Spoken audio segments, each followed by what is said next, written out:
Баршаңызға қайырлы күн, менің каналыма қош келдіңіздер.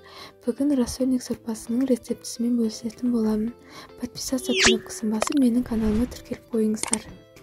Ең алдымен ыдысымызға суымызды құйып, етіміз бен перловкамызды жақсылап жуып саламыз. Сосын бір пиязымызды, 2 сарымсағымызды салып, газға қойып, 1-1,5 сағат, яғни етіміз піскенге дейін қайнатамыз. Перловкамызды алдын ала 3-4 сағатқа немесе 1 түнге суға салып қойсаңыздар болады. Етіміз қайнағаннан кейін көбігін сүзіп алып, газымыздың астын баяулатып қоямыз. Менің етім тұз алғандықтан мен тұз салмадым, ал сіздердің еттеріңіз тұз алмаса, алдын ала тұз салып қойыңыздар. Сосын сәбізімізді үккіштен өткізіп, тұз алған қиярымызды 4 бұрыштап ұсақтап турап аламыз.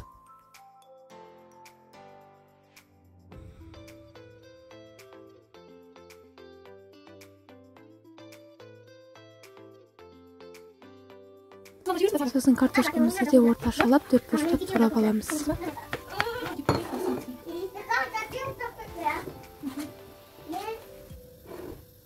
Табамызға майымызды құйып, сәбізімізді жұмсарғанша қуырып аламыз.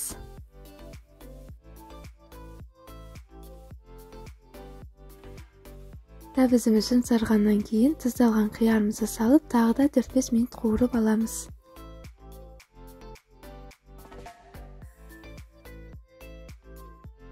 Екі ас қасық томатымызды салып, тағы да 4-5 минут қуырып аламыз да газымызды сөндіреміз. Етіміз піскенге дейін, яғни 1,5 сағат қайнатқаннан кейін пиязымыз бен сарымсағымызды сүзіп аламыз.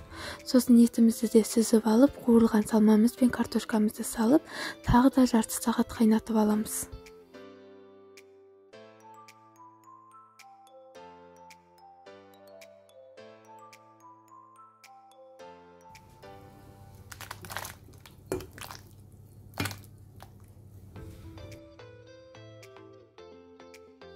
Жарты сағат қайнағаннан кейін дәміне қарай тұз, бұрыш саламыз.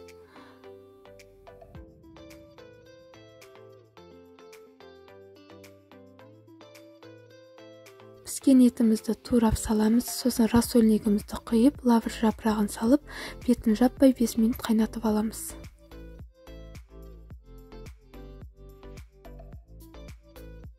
Неғұрлым көп қайнатсаңыздар, тамақтарыңыз соғұрлым дәмді болады. Осымен біздің тамағымыз дайын, жасап көріңіздер, өте дәмді керемет шығады. Барлықтарыңызға ас болсын.